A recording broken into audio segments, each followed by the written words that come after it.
Our top story, we are starting from the Gulf region. America's biggest Gulf ally is testing its long-standing foreign policy in the face of Washington's reservations. The UAE is drifting closer to Russia and China.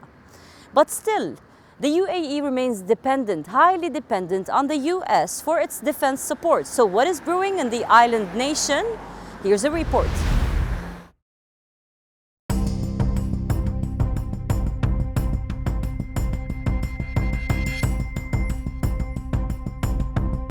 The US National Security Advisor seems to be taking a few too many flights to West Asia. Last week, Jake Sullivan was in Saudi Arabia, and this week he landed in the UAE. He met with President Mohammed bin Zayed Al Nahyan. The two discussed boosting bilateral ties among other issues of mutual interest. Washington is giving its all to maintain its hegemony in the region, but the West Asian heavyweights have other things in mind. US's Gulf ally UAE is gradually striking out on its own path. President MBZ has visited Russia twice in the last year, and on the second visit he received a grand welcome at the St. Petersburg Investment Forum. This despite clear US reservations. Recent developments show how Washington has been unable to persuade its oil-rich ally to align with its foreign policy, especially when it comes to its avowed foes, Russia and China. UAE has not complied with the US's request of condemning the Russian invasion of Ukraine on the world stage. Rather, it has acted as a magnet for Russian oligarchs, making the most of the sanctions war playing out between Moscow and the West.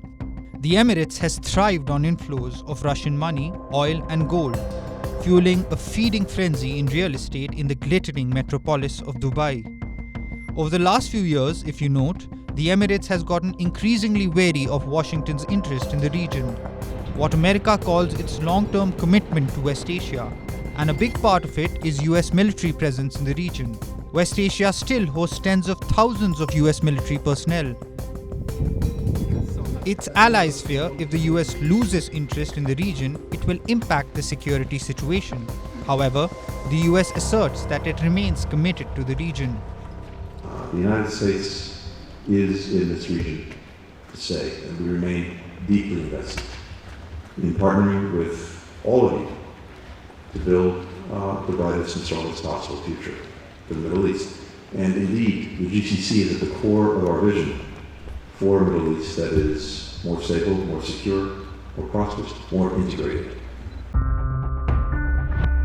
While Saudi Arabia has been in the news recently for rewriting the West Asian position, it was UAE that first deployed the playbook, and it's their tricks that the likes of Saudi Arabia are borrowing from, as they try to diversify their economies away from dependence on oil and expand their sway overseas, including through sports.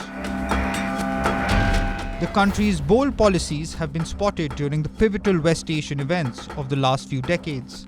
The UAE was among the few countries that reportedly supplied weapons and sent soldiers during and after the Arab Spring. It struck Libya in 2014 without intimating the US, its defense partner. The UAE, a year later, joined hands with Saudi and intervened in Yemen. The war is still ongoing, but UAE excused itself from the equation in 2019. And that marked the beginning of a period in which the government toned down its rhetoric to a softer, economically driven diplomacy and preached peacemaking across a region exhausted by conflict. The UAE is making big moves, but most of it depends on US security assurances. US has come to its safety, deployed their missiles and launchers to safeguard the nation. This might be among the big reasons why the UAE cannot just drop US hand. While the Emirates is deviating from the US's foreign policy line in certain cases, it is going the extra mile to abide by it in others. For example, the Emirates was the Gulf's earliest proponent of normalizing relations with Israel, which it did in 2020 in a deal brokered by former President Donald Trump.